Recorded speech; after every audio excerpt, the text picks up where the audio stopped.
আসসালামু আলাইকুম সবাইকে। সবাই কেমন আছেন? আশা করি সবাই ভালো আছেন। আজকে আমরা ক্লাস শুরু করব। আজকে থেকে আমরা বিভিন্ন অধ্যায়ের অঙ্ক শুরু করব। আশা করি অঙ্কগুলা ডিটেলসে বুঝতে পারবেন। আর এই অঙ্কগুলা প্রাইভেট পড়তে হবে না কোনো রকমভাবে, খালি অঙ্কগুলো বুঝে সাজেশন দেখে মিলিয়ে অঙ্কগুলো করলেই হবে। আমি বইয়ের থেকেও খুবই সহজ করে এটা নিজে তৈরি করেছি। আশা করি আপনাদের বুঝতে সুবিধা হবে ইনশাআল্লাহ। আসুন শুরু করি। আজকে আমরা শুরু করব সহজ সাবজেক্ট দিয়ে। এটা ব্যাংকিং ও বীমা তত্ত্ব, আইন ও হিসাব। Banking and insurance theory, law and accounting. এটা দুইটা অধ্যায় আছে যেটাতে অঙ্ক আছে, বাদ বাকি সব থিওরি যেগুলো বাংলায় লিখতে হবে। আহামরি খুব একটা কঠিন না। যারা শুধুমাত্র পাস করতে চায় তাদের জন্য শুধু থিওরি লিখলে হবে। এটা যারা ফার্স্ট ক্লাস পেতে চায় তাদের জন্য শুধুমাত্র এই অঙ্ক ক্লাস। অঙ্কগুলো খুবই সহজ। যারা পাস করতে চায় শুধুমাত্র পাস করতে চায় তারাও অঙ্কটা করতে পারবে, খুব একটা কঠিন না। নিয়ম অনুযায়ী অঙ্ক করলেও হবে। তো আসুন দেখা যাক। এখানে প্রথম অধ্যায় আছে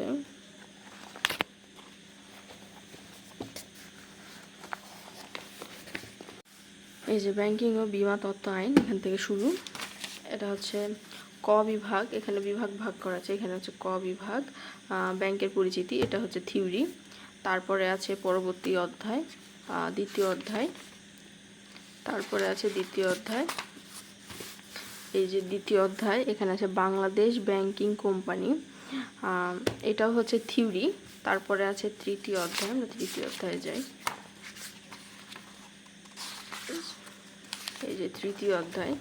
তৃতীয় অধ্যায়ে আছে ব্যাংকের জন্য বাংলাদেশ ব্যাংকের নির্দেশনা সমূহ। এটাও থিওরি। আমরা চতুর্থ অধ্যায়ে যাই। এই যে চতুর্থ অধ্যায়, এটা ব্যাংকিং কোম্পানি আর্থিক বিবরণী, financial statement of banking companies. এটা অঙ্ক। এই অধ্যায়ে আমরা অঙ্ক করব।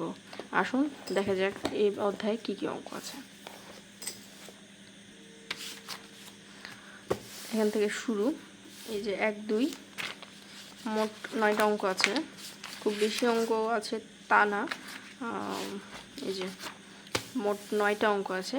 এই অঙ্কগুলো আমরা যেমন ইনকাম স্টেটমেন্ট করি ওই রকমই, খুব একটা কঠিন না।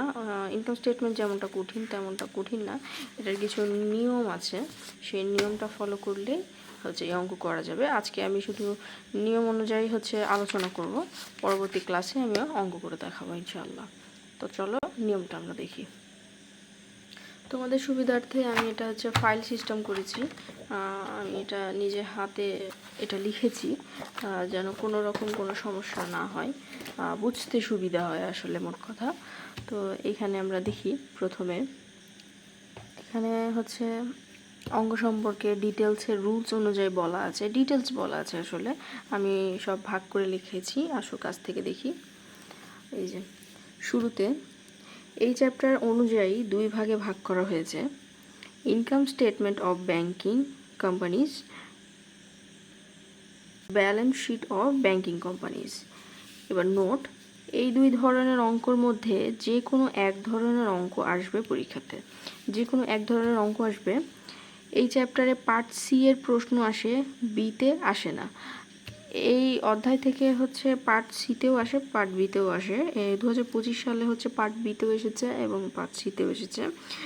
যেহেতু আমার লেট ক্লাস নেওয়া, যার কারণে অলরেডি পরীক্ষা হয়ে গেছে। পরবর্তীতে যারা এই পরীক্ষা দিবে তাদের জন্য এটা গুরুত্বপূর্ণ, যেহেতু পার্ট সিতেও আসে পার্ট বিতেও আসে।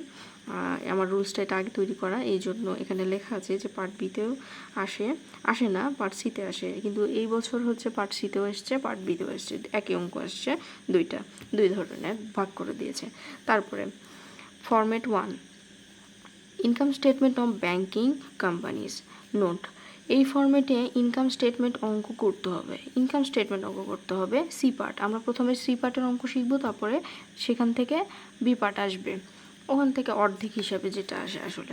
প্রথমে আমরা ছকের প্রথমে কি করি, কোম্পানির নাম, ইনকাম স্টেটমেন্ট, ডিসেম্বর, যে কোনো একটা তারিখ, অপারেটিং ইনকাম প্রথমে থাকবে, অপারেটিং ইনকাম, তারপরে ইন্টারেস্ট ইনকাম, এটা হচ্ছে ওয়ার্কিংয়ের মাধ্যমে করতে হবে, তারপরে লেস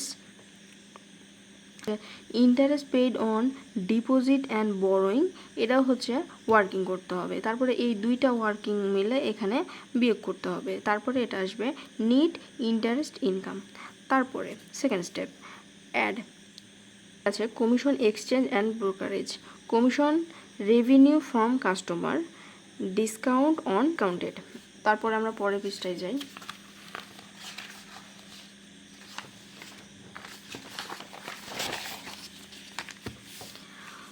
টোটাল অপারেটিং ইনকাম, তারপরে হয়ে গেল থার্ড স্টেপ লেস, এখানে বিয়োগ হবে অপারেটিং এক্সপেন্স, আমরা অপারেটিং ইনকাম করলাম, তারপরে এখন করব operating expense, rent and tax থাকলে দিব estimated expense, director and editor fee, তারপরে postage and stationery, telegram printing, sundry charges. আচ্ছা, তারপরে আছে কন্ট্রিবিউশন টু প্রভিডেন্ট ফান্ড, তারপরে আছে ল চার্জ, সরি এখানে হচ্ছে বানান ভুল আছে, ল চার্জ, তারপর আছে dearness allowance, depreciation on bankers property, তারপরে এগুলা হচ্ছে যোগ বিয়োগ করার পর bad debt to be writing off, তারপরে profit before provision against classified assets, তারপরে থাকবে provision for bad debts, provision for conveyance, তারপরে হচ্ছে এটা হচ্ছে বিয়োগ করে টোটাল প্রফিট বিফোর ট্যাক্স, এটা হচ্ছে আমাদের সি পার্টে, আমরা এখান থেকে ভালোভাবে আপনারা হচ্ছে স্ক্রিনশটের মাধ্যমে এটা লিখে নিতে পারেন। তারপরে এই যে এটা হচ্ছে প্রথম, এখান থেকে শুরু, তারপরে এইখানে এসে এখানে শেষ, তারপরে বি পার্ট, পরবর্তীতে ক্লাসে আমরা বি পার্ট করবো অবশ্যই ইনশাআল্লাহ, এটা আরও ডিটেলসে বোঝাবো। আজকের ক্লাসে এতদূরই, পরের ক্লাসে আবার দেখা হবে। আল্লাহ হাফেজ সবাইকে, আসসালামু আলাইকুম।